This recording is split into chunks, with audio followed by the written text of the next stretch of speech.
Here's your daily reminder that the Democrat Party and woke corporations think black people and brown people are too stupid or too helpless to have a photo ID to vote.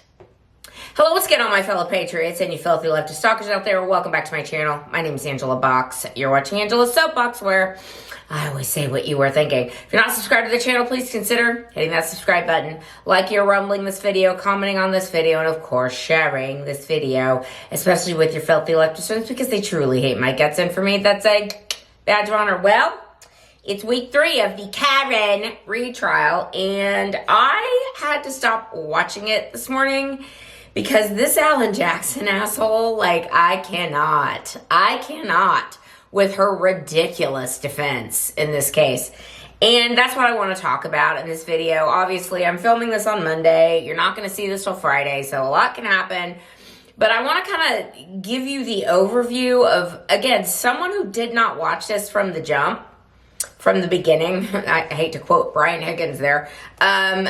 Someone that did not watch this from the beginning, saw the documentary A Body in the Snow, and then started watching the second trial. And then I rewatched it, The Body in the Snow, last weekend with Fred. Fred didn't want to see the rest of it. He was so disgusted by this little skank. Like, he was like, I don't want to see anymore. So let's give the sea turtle kiddly plastic straw to Karen and her lawyers once again, because they effing suck. Okay.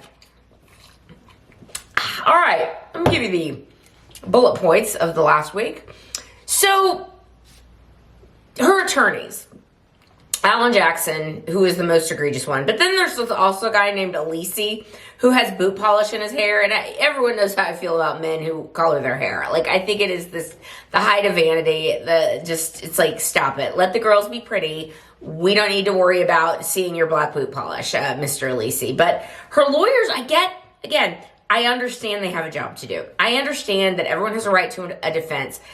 However, as I've said in my other videos about this, you do not have a right, Karen, to blacken the name of people who are simply witnesses to what you did and said. Like, stop it. But that's what they're doing.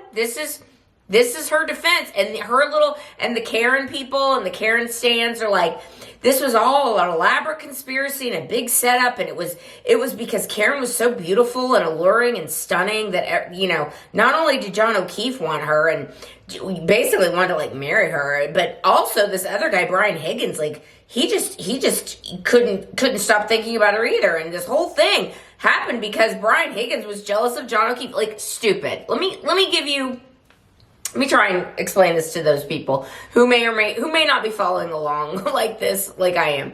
Okay, so in last week's soap opera, Alan Jackson decided that he was going to have a preemptive strike with bringing out the text messages between this guy named Brian Higgins, who's an ATF agent, who's friends with all these other people, who was also at the party that night, and Karen. Now, it is very clear to anyone that Karen is the one that initiated this little text relationship, and whatever physicality went on between them, it's 100% Karen initiated this whole thing. And Brian is friends with John O'Keefe, like, well, friendly. I don't think he was, like, friends, but, like, knew of him, was acquaintances with him. And, like, they all went to the same bars, and they all drank together. Are we seeing a pattern here? Anyway, so she was just, you know, yipping and yapping, flirting with this other guy.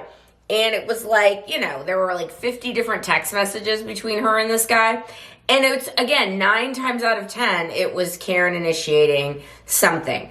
And this poor Yuri Buchanek, this lieutenant, who's getting the brunt of the defense's ire right now, having to sit there and read all these text messages. It's like, Alan Jackson, I don't think this is the flex you think it is. Like, I know that your defense is basically to say that Karen is so stunning and gorgeous, and that every man wants her, and, like, would kill people, like, to be with her. Like, I know that's what you're going for here, but it just doesn't add up. Like, it doesn't make sense that, like, a guy that wasn't even pursuing this woman would all of a sudden get so jealous he has to have her, that he, I guess, kills this guy and then works with all these other people at the party. Again, 15 to 20 people who don't have a dog in the fight, 15 to 20 people that get together and be like, you know, we just need to all frame Karen. Like, that's just what we're going to do, and that's what we're going to say.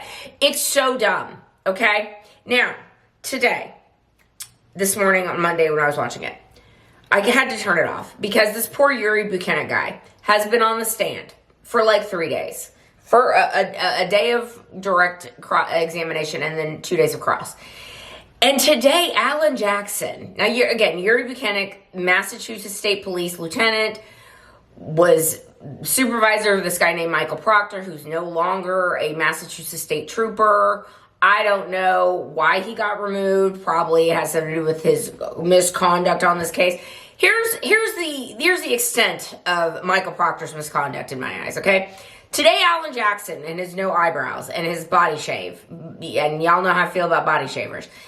Alan Jackson gets up there and for the last 2 days has been giving Yuri Buchanan a complete anal exam. Having them read these text messages that basically was making fun of Karen Reed and her attorney, David Yannetti. And basically saying that Michael Proctor is going through Karen's phone and was like looking for the nudes. It's so stupid to say that. Like, oh, I'm going through. He shows a picture of David Yannetti, and then the text messages were like, I'm looking through his retarded client's phone right now, and I effing hate this guy. Which, if you're a cop and you have to deal with slimy defense attorneys on the reg, I imagine David Yannetti, who's well known in Boston area, like, you wouldn't like him too much, okay? And so what? Anyway, the idea that Michael Proctor, along with all these other people, along with the Massachusetts State Police, along with Canton PD, along with the Alberts and the McCabe's and all the kids that were at the house, they were all working together, you see, to frame the beautiful and alluring Karen Reed.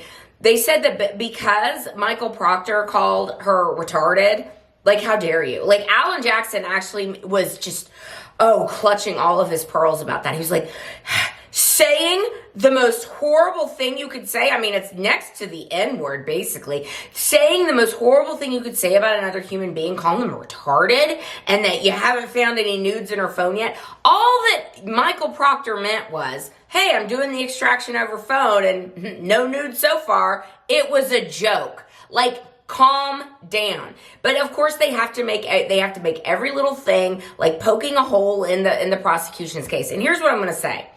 The online peanut gallery for this case is shockingly stupid, okay? Shockingly stupid. Because it's like 80% are pro Karen Reed. And I'm like, what am I missing here? Because she admitted she did it. There were outcry witnesses that said she admitted it. The evidence shows that she did it.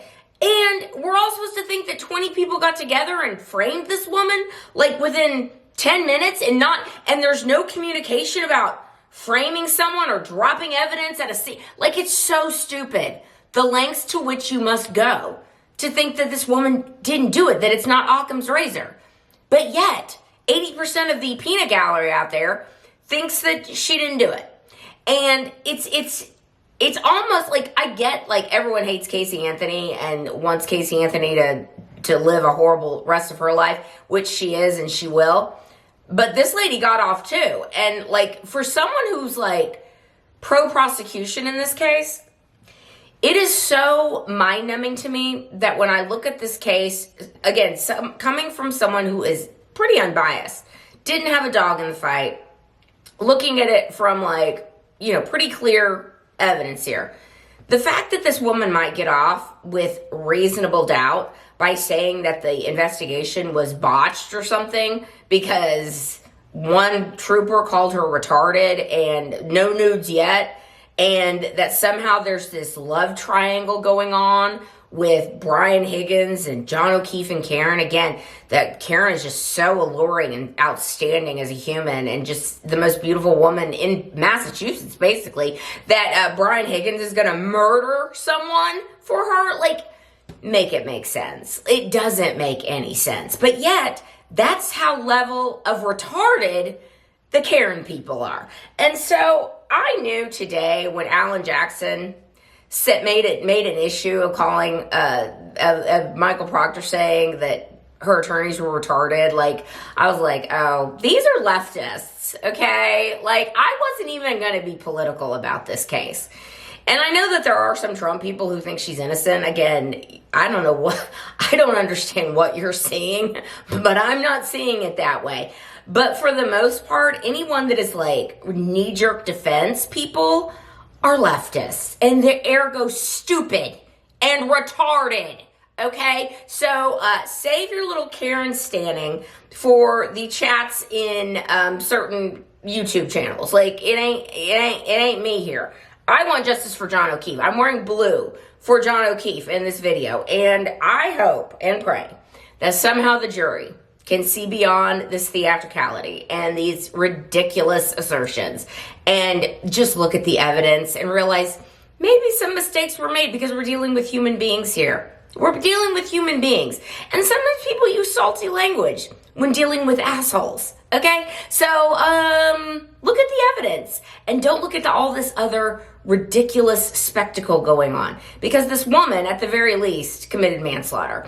And at this point, I'm more likely to convict her of second-degree murder, because my suspicion is they've got some reasons that they want to convict her of second-degree murder. It's only the second week of the trial. Or I'm sorry, this is the beginning of the third week. And I mean, God knows how long this thing is going to go on. I probably will not do an update every week, but I just had to tell y'all, like, my take on this from someone who's not there, who wasn't following this from the beginning. It is so cut and dry, easy case to me. Like, she's a drunk. She hit him. He was breaking up with her. End of story. Like, that's it. Stop with this. And it's gross that she's dragging people through the mud, and she's dragging people, blackening their names, blackening their reputations, just so she doesn't have to face the music as to what she's done. Like, it's gross. Like, she's retarded and she's an asshole. All right, that's where I'm going to leave this video. Let me know what you think down below, and I will see you in the next one. That will be done. Bye.